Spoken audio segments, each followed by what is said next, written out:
So I'm Mark. I'm with the Idaho State Historical Society. We're in the Idaho State Museum, which reopened in October of 2018 after a 4.5-year renovation. We raised about $9 million towards our $16 million campaign to do a complete renovation. So all new exhibits, basically focusing on the story of Idaho and how Idaho's land and people have shaped each other over time. So we've broken down our exhibit spaces geographically. We focus on the forests and lakes in North Idaho, the deserts and canyons in southern Idaho, and then recreation in central Idaho. We've also got an exhibit dedicated downstairs to the origins of Idaho, and that includes Idaho's 5 federally recognized tribes.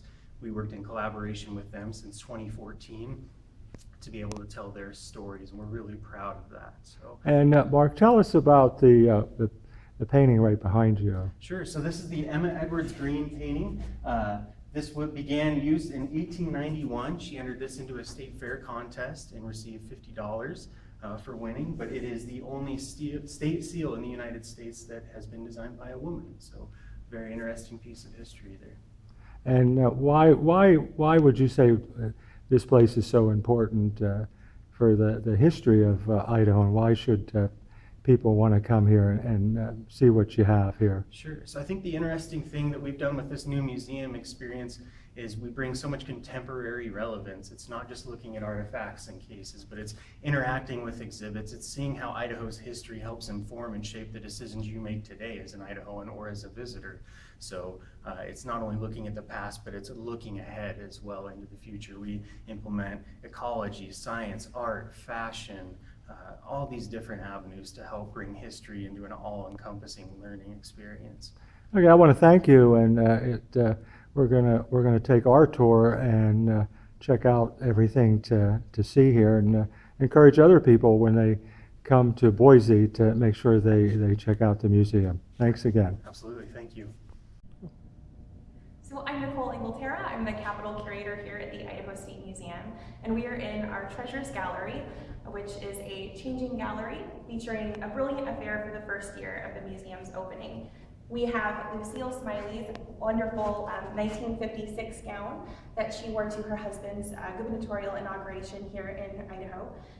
She really publicly donated her gown to the Idaho State Historical Society so that we could continue this tradition of showcasing the finery and beautiful pieces worn by Idaho's leaders as well as the citizens who attended these celebrations.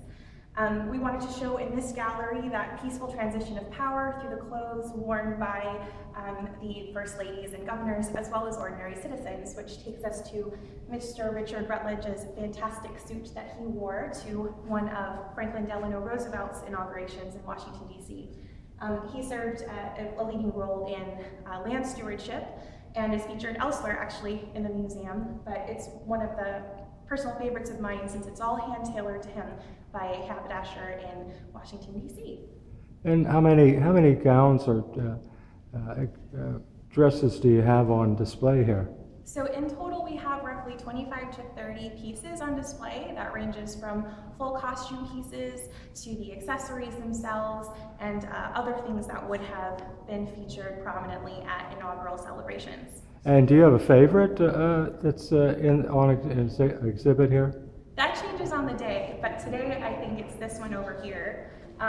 This is the 1933 gown worn by our first female state treasurer, Myrtle Enking, and it is absolutely lovely. It's a silk velvet gown with beads on the straps.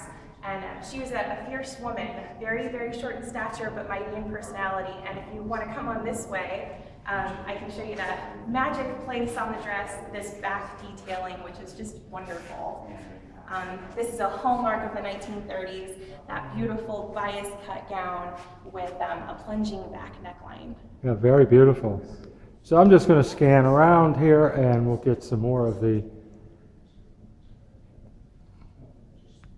shots here, and thank you for your time and showing us this really interesting exhibit.